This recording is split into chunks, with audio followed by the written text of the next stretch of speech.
Welcome to Get Your FRQ On. This question is from the 2005B Calculus AB exam. It's question 5, and it is not calculator active. In the question stem, we're given an implicitly defined function of x and y, and we are asked to verify dy dx is the given formula provided. To do so, we use implicit differentiation on the implicitly defined function.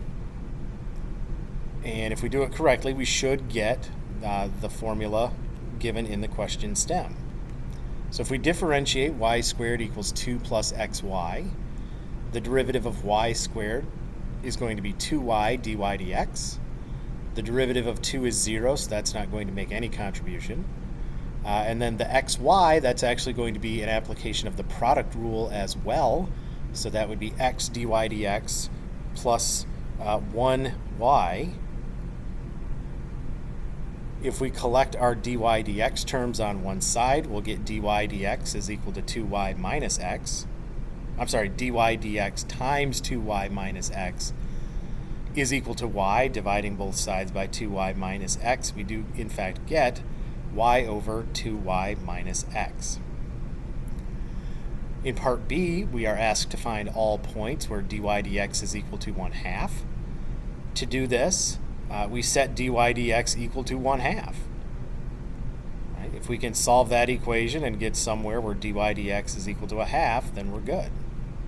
So I take my formula for dy dx, I set it equal to 1/2, and I try to solve this proportion. Right? So to solve proportions, we cross multiply. If this proportion is true, that means 2y minus x must equal 2y. Subtract 2y from both sides. The solution here must be whenever x is 0. So let's substitute 0 into the original equation to see if we can figure out the corresponding y coordinate or coordinates. There may be more than one. So letting x be 0, we get y squared equals 2 plus 0y. That simplifies to y squared equals 2.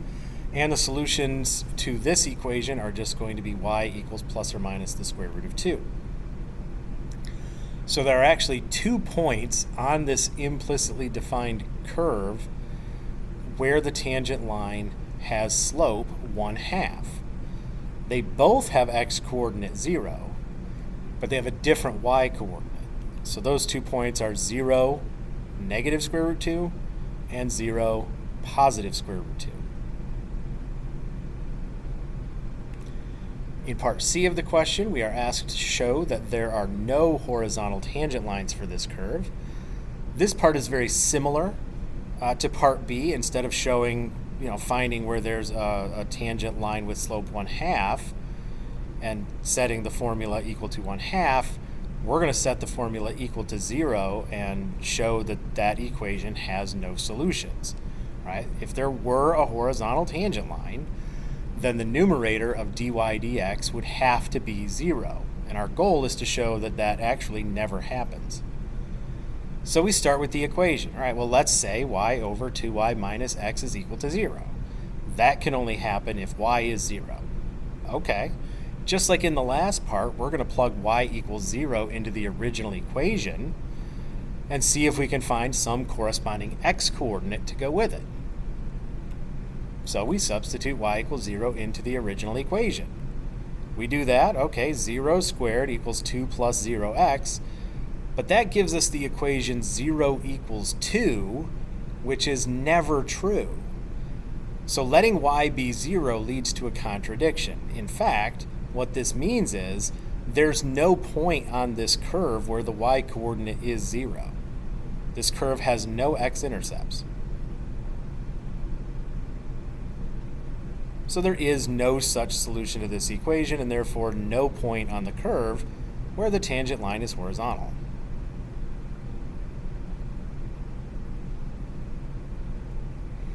In part D, we're given a few parameters, and we're asked to find that dx dt, find that value at time t equals 5 using the given information. All right, so we're given in the question stem that t is equal to 5, y is equal to 3, and dy dt is equal to 6, and x and y are related to t using that original implicitly defined function, which conveniently we've already found dy dt for that, or at least an expression for dy dt. We verified that in part A. All right, so determine the value of x. We can use y equals 3 in the original equation. All right, so plugging y equals 3 into the original equation, 3 squared equals 2 plus 3x. If I solve this for x, I get x equals 7/3. Now, before I move on, I want to mention something about using equal signs and using implies signs. Equal signs should only be used to separate two expressions which are in fact equal. If the equality of one expression or equation is used to justify the equality of another equation, those should be separated with an implies sign. One common mistake on free response questions is to separate all bits of work on a line by an equal sign, and that will actually cost you points. A lot of the times, students use the equal sign to indicate that the previous equation being true justifies the next thing that they write, and that's actually a misuse of the equal sign, and they do take off points for that. So you're going to want to watch yourself and be very careful about using equal signs and using implies signs. You'll notice in the videos I've made so far that I do make use of the implies signs. It's just not all equal signs all the way across. That's actually bad notation. All right, so picking up, x is 7/3. If we apply the chain rule, we know that by definition, dy dt is the product of the two derivatives dy dx and dx dt.